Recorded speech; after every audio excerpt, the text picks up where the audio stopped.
terhormat Ibu Dr. Retno Martanti Enda Lestari, SEM, SICMA, CAPM, selaku dosen pengampu mata kuliah Manajemen Accounting, serta teman-teman yang kami banggakan. Sebelumnya, terima kasih atas kesempatan yang telah diberikan kepada kelompok kami untuk memaparkan hasil laporan kegiatan Project Based Learning pada UMKM Roti Sari Mukti di Desa Pasir Jaya. Sebelum masuk ke dalam pembahasan, izinkan kami memperkenalkan diri terlebih dahulu. Saya Siti Farida Mutia dengan NPM 090. Saya Nazma Munafisa dengan NPM 117. Saya Isti Juniarti Nuryansyah dengan NPM 096. Saya Triwulandari dengan NPM 033. Saya Maulina Fauzia dengan NPM 021. Saya Sania Safal Fikri dengan NPM 145. Saya Nisa Sabila dengan NPM 164. Baik, untuk mempersingkat waktu, langsung saja kita masuk ke dalam slide pertama, yaitu mengenai latar belakang UMKM.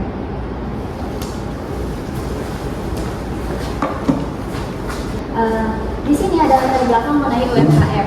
UMKM memiliki peran penting dalam perekonomian lokal. Namun, sering menghadapi keterbatasan internal dan tekanan persaingan. UMKM Roti Sari Mukti merupakan usaha roti rumahan yang memiliki kekuatan, konsistensi produksi, harga terjangkau, dan jaringan warung. Tetapi masih menghadapi keterbatasan peralatan, manajemen sederhana, dan perubahan selera pasar. Oleh karena itu, analisis SWOT digunakan untuk mengidentifikasi kondisi internal dan eksternal usaha sebagai dasar penyusunan strategi yang tepat dan berkelanjutan.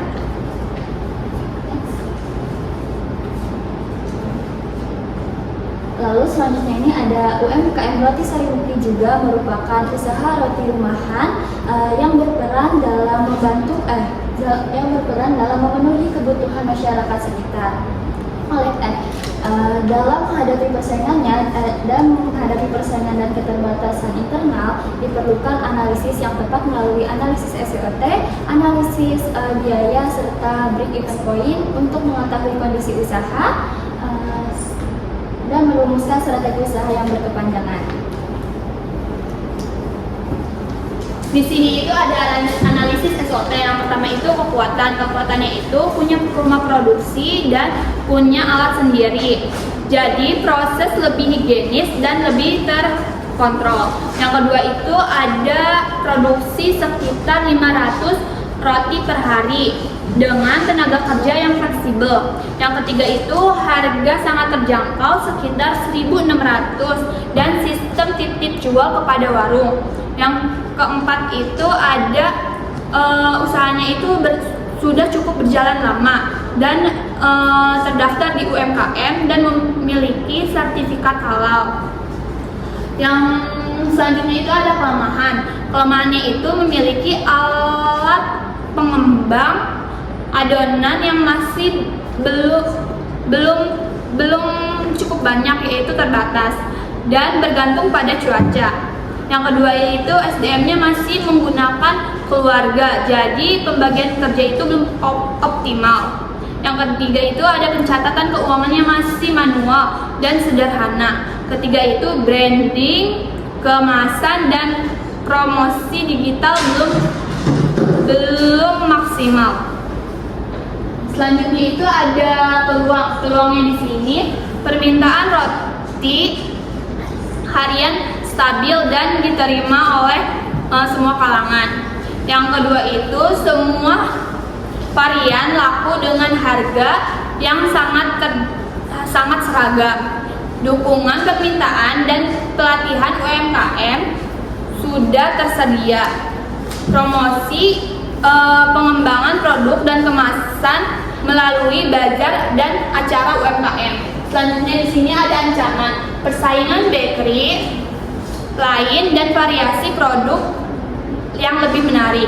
Yang kedua itu perubahan selera konsumen terhadap roti itu yang lebih modern. Yang ketiga itu keterbatasan tenaga kerja yang menjadikan inovasi produk itu kurang. Yang keempat itu kenaikan harga bahan baku itu menjadikan patokan menekan keuntungan. Selanjutnya itu ada posisi UMKM Sari Mukti berdasarkan analisis SWOT. UMKM Sari Mukti berada pada posisi strength third, yaitu kondisi usaha yang relatif stabil dengan kekuatan internal yang baik. Namun, menghadapi kondisi tekanan dari persaingan, perubahan selera konsumen, oleh karena itu strategi yang terdapat adalah strategi defensif dengan fokus mempertahankan pasar, menjaga kualitas dan harga, serta melakukan inovasi secara bertahap agar usaha tersebut berjalan lancar, berkelanjutan. Ini adalah profil mitra dari UMKM Roti Sari Mukti. Ini kita saat berkunjung pada hari Senin, saat bapaknya itu lagi produksi. Dan ini adalah gambar dari UMKM tersebut. Dan ini ada sertifikat halal dari Roti Sari Mukti.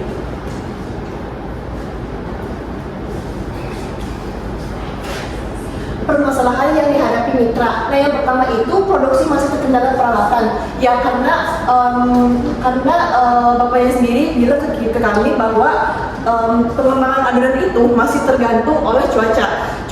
Saat kita datang itu cuaca sedang hujan ya, saat lagi mendung. Jadi pengembangan adonan itu kurang maksimal. Kalau misalnya cuaca lagi bagus, lagi musim panas kan, hawa-hawanya panas, dan jadi pengembangan itu lebih maksimal. Oke, yang kedua itu pengelolaan usaha didominasi pemilik dan keluarga. Jadi untuk usahanya emang masih keluarga ya, dan bahkan produksinya juga masih sama anak-anaknya, tapi anak-anaknya tidak digaji. Untuk pembagian tugasnya juga belum optimal, serta inovasi produknya masih terbatas. Untuk UMKM Roti Sari Mukti ini karena memang fokusnya ke titik warung-warung dan juga target pasarnya yang harganya lebih murah, jadi masih mempertahankan rotinya saat ini. Jadi kayak belum ada kepikiran buat inovasi yang lebih lanjut untuk pasar yang luas. Yang ketiga itu pencatatan keuangan masih sederhana. Nah, untuk roti UMKM Roti Sari Mukti ini pencatatannya masih berbentuk buku kas, belum digital ataupun Excel. Sebelumnya sih untuk roti UMKM Sari Mukti ini pernah ada pelatihan laporan keuangan berbasis seperti Excel ataupun kayak Google Business, tapi karena memang keterbatasan kayak platform, jadi masih fokus ke buku. Next.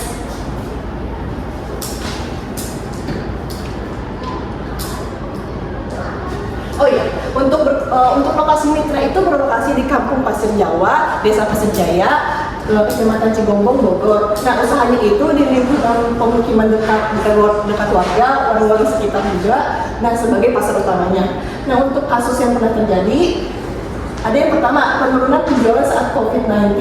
Nah, saat COVID-19 memang kan banyak bisnis-bisnis yang turun, bahkan ada juga yang bisnis bangkrut. Nah, roti UMKM Roti Sari Mukti ini adalah salah satu yang terkena dampaknya tersebut. Jadi terbatasnya aktivitas dan juga distribusi. Untuk kualitas adonan belum stabil karena keterbatasan alat yang tadi saya sudah jelaskan. Untuk adonannya itu masih tergantung sama kondisi cuaca. Tapi untuk kondisi misalnya lagi hujan mendung, walaupun memang belum maksimal berkembangnya, tapi tetap masih bisa dikonsumsi dengan baik.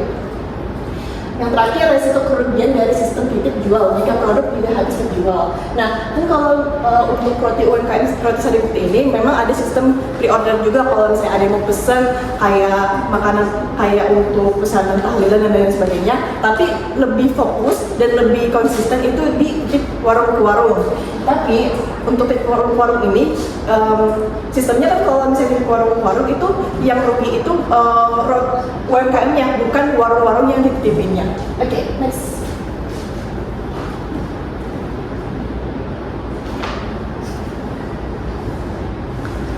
Ini detail mitra dari berbagai segi, dari segi sosial, membuka lapangan kerja bagi keluarga dan warga sekitar. Nah, untuk lapangan kerja ini untuk produksinya masih sama keluarganya ya, masih sama anak-anaknya, tetap digaji. Dan juga kalau misalnya memang ada Dan juga kalau misalnya memang ada pesanan yang membludak, misalnya ada yang pesan 1.000, 2.000, itu kan tidak mungkin ya kalau hanya beliau dan juga anak-anaknya. Jadi kemungkinan bakal meng-hire 1 orang atau 2 orang warga sekitar, tetangganya, dan digaji saat itu juga, bukan digaji per bulan, jadi digaji saat itu juga hanya untuk 1 kali produksi. Yang kedua, budaya mencerminkan gotong royong melalui kerjasama dengan warung lokal. Yang tadi UMKM Pratisari Butik itu memang sistemnya titik menitip, jadi bisa membantu warung-warung sekitar dan juga mendapatkan, dan juga roti UMKM-nya juga dapat profit. Nah, segi religi itu produknya telah bersertifikat halal. Ini jadi nilai plus untuk bentuk dari UMKM. Nah, kesehatan produksi terpisah dari dapur pribadi dan menjaga kebersihan. Yang untuk roti UMKM Pratisari Butik ini memang sih berlokasinya masih di rumahnya, satu rumah, tetapi dari segi tempat dapurnya itu beda sama pribadi. Jadi walaupun memang satu rumah, tapi beda tempat. Oke, next yang keempat, kesehatan produksi terpisah dari dapur pribadi. Mutu layanan, kualitas produk konsisten, harga terjangkau, distribusi lebih. Nah, ini karena emang yang roti UMKM Pratisari Butik ini memang produksinya itu konsisten, 500 piece per hari, terus harganya terjangkau sesuai target pasar, dan juga distribusinya rutin. Nah, yang terakhir, dalam kehidupan bermasyarakat, mendukung ekonomi desa dan kebutuhan pangan masyarakat sekitar.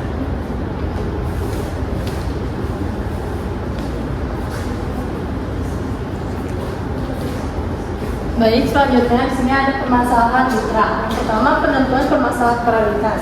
Karena keterbatasan peralatan produksi yang sudah dijelaskan sebelumnya, tidak ada alat pengembang adonan, itu membuat UMKM ini proses fermentasinya masih bergantung pada cuaca. Nah, jika cuacanya buruk atau tidak mendukung, itu akan menurunkan hasil kualitas dari si roti tersebut. Jadi mitra sepakat bahwa keterbatasan peralatan produksi ini dijadikan masalah prioritas untuk segera ditangani atau segera diproses gitu, agar menjaga mutu dan keberlanjutan usahanya sendiri. Selanjutnya di sini ada solusi yang ditawarkan. Yang pertama, pengadaan alat pengembangan adonan sederhana untuk mengontrol suhu dan kelembapan fermentasi. Oleh karena itu, pengembangan alat sederhana itu sangat dibutuhkan oleh UMKM tersebut, sehingga proses fermentasinya itu bisa menjadi lebih stabil dan tidak tergantung terus sama kondisi cuacanya. Yang kedua, penyesuaian jumlah produksi dan titipan roti berdasarkan data penjualan. Karena masih menggunakan sistem titip jual di warung-warung terdekat, itu bisa meminimalisir resiko ketidakterjualan gitu. Jadi diperlukan penyesuaian jumlah produksi. Yang ketiga, inovasi produk masih secara terbatas dan jadwal. Misalkan kita membuat inovasi baru atau membuat varian baru gitu, dan bisa juga membuat kemasan-kemasan yang menarik untuk acara-acara tertentu. Yang keempat, ada pembagian tugasnya yang lebih jelas, karena masih dengan keluarganya, dan tadi yang sebelumnya udah dijelaskan. Jadi di sini solusinya pembagian tugasnya yang lebih jelas dan agar pemanfaat tenaga kerjanya juga bisa teratur dan stabil. Dan yang terakhir, pendampingan pembukuan sederhana, karena pembukuannya masih hanya pembukuan kas saja. Di sini dapat pendampingan buku yang sederhana untuk membantu UMKM tersebut membuat pembukuan atau laporan keuangannya itu lebih teratur dan terperinci.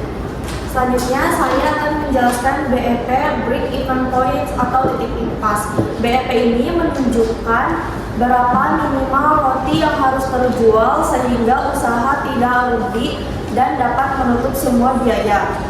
Di sini ada data dasar yang kita gunakan, yaitu harga jual per unit, adalah 1.600 dan biaya variabel per unit sebesar 1.157. Dari dua data ini kita dapat menghitung margin kontribusi. Margin kontribusi maksudnya yaitu sisa uang per roti setelah menutup biaya variabel. Margin kontribusi yaitu harga jual dikurang biaya variabel per unit. Jadi 1.600 dikurang 1.157 akan menghasilkan 443. Artinya setiap satu roti yang terjual, usaha punya kontribusi 443 untuk menutup biaya tetap dan menghasilkan laba. Selanjutnya ada biaya tetap atau fixed cost sebesar 439.000. Biaya tetap adalah biaya yang tetap keluar meskipun produksi sedang naik atau turun. Nah, perhitungan BEP unit adalah dengan biaya tetap dibagi margin kontribusi. Jadi, biaya tetapnya tadi adalah 439.000. 439.000 dibagi 443 yaitu menghasilkan sekitar 991 unit. Nah, kan kalau di sini ada 2613 unit. Nah, itu salah penulisan. Sebenarnya hasilnya itu yaitu sekitar 991 unit. Artinya UMKM Roti Sarimukti harus menjual minimal sekitar 991 roti agar dapat balik modal dan tidak rugi. Nah, BEP ini sangat penting untuk pemilik usaha dapat membantu menentukan target minimal harian atau mingguan agar usaha tetap aman. Selanjutnya, saya menjelaskan yaitu biaya produksi UMKM Roti Sarimukti, khususnya biaya variabel. Nah, biaya variabel adalah biaya yang akan berubah mengikuti jumlah produksi. Jadi, kalau produksi meningkat, maka biaya variabel juga akan meningkat. Nah, biaya variabel UMKM Roti Sarimukti yaitu meliputi 1. Bahan baku utamanya yaitu tepung terigu, telur, mentega atau margarin, dan gula. Lalu 2. Bahan isian roti. Bahan isian rotinya itu ada coklat, keju, mocha, blueberry, dan kelapa. Lalu 3. Ada bahan penolong yaitu ragi dan bahan pengembang. Nomor 4, ada kemasan. Nah, kemasannya menggunakan plastik dan kertas. Kertasnya itu untuk mengetahui apa isi dari roti itu, apakah rasa coklat, keju. Nah, lalu 3 ada bahan pembantu. Lalu 5 ada upaya tenaga kerja harian yang digunakan apabila pemesanan sedang meningkat. 6. Ada biaya gas dan listrik produksi, yaitu meningkat seiring jumlahnya produksi. Jadi dari ke-6 ini adalah biaya-biaya variabel. Baik, selanjutnya saya akan menjelaskan tentang biaya tetap. Biaya tetap ini adalah biaya yang dikeluarkan dengan jumlah yang sama, meskipun produksi itu menambah ataupun berkurang. Nah, biaya tetap ini ada beberapa komponen utama. Yang pertama ada biaya upah tenaga kerja tetap. Upah tenaga kerja ini diberikan kepada anak dari pemilik UMKM yang setiap harinya itu membantu produksi di tempat UMKM tersebut. Lalu yang kedua ada biaya perawatan dan perbaikan alat produksi. Ini dikeluarkan ketika ada perbaikan untuk oven, mixer, dan lain-lain. Yang ketiga ada biaya listrik dasar rumah produksi. Lalu yang keempat ada biaya administrasi usaha. Ini digunakan untuk membeli alat tulis dan buku kas. Selanjutnya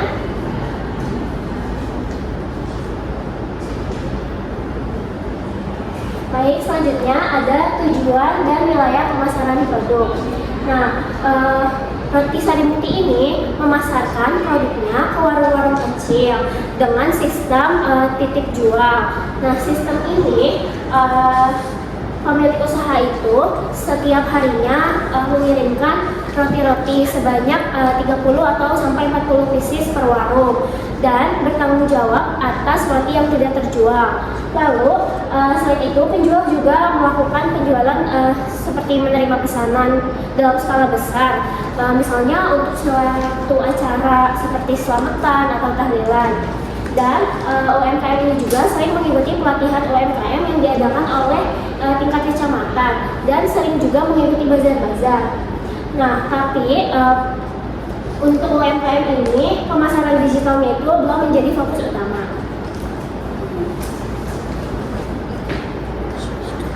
Selanjutnya ada saluran pemasaran produk. Saluran pemasaran produk roti sari mukti itu masih bersifat langsung dan sederhana. Saluran utamanya adalah sistem titik jual di warung sekitar dengan distribusi harian agar produk selalu tersedia. Selain itu, pemasarannya dilakukan melalui penjualan langsung ke konsumen, pemesanan via WhatsApp, dan serta bazar UMKM. Terus pemasaran melalui media sosial telah dicoba, namun belum dimanfaatkan secara optimal karena strategi usahanya masih berfokus pada penjualan offline yang stabil dan sesuai dengan target pasar lokalnya.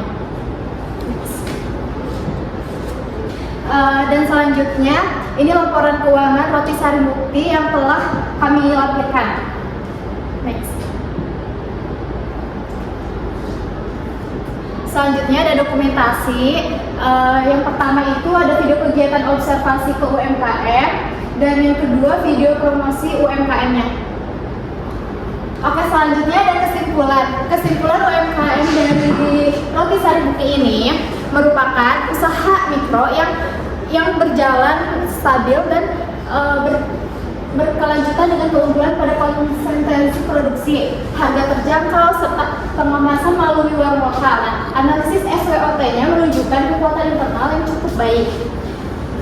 Didukung pengalaman usaha, rumah produksi sendiri, dan sertifikat halal. Meskipun masih menghadapi keterbatasan alat, inovasi produk dan sistem pembukuan.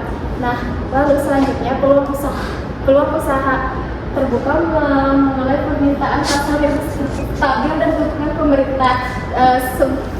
Sementara ancaman berasal dari persaingan dan perubahan selera konsumen. Oleh karena itu, UMKM itu berada pada posisi stabil namun defensif dengan strategi mempertahankan kekuatan dan melakukan perbaikan bertahap. Lalu kegiatan PBL memberikan manfaat bagi UMKM dan mahasiswa dalam pendekatan ilmu secara langsung.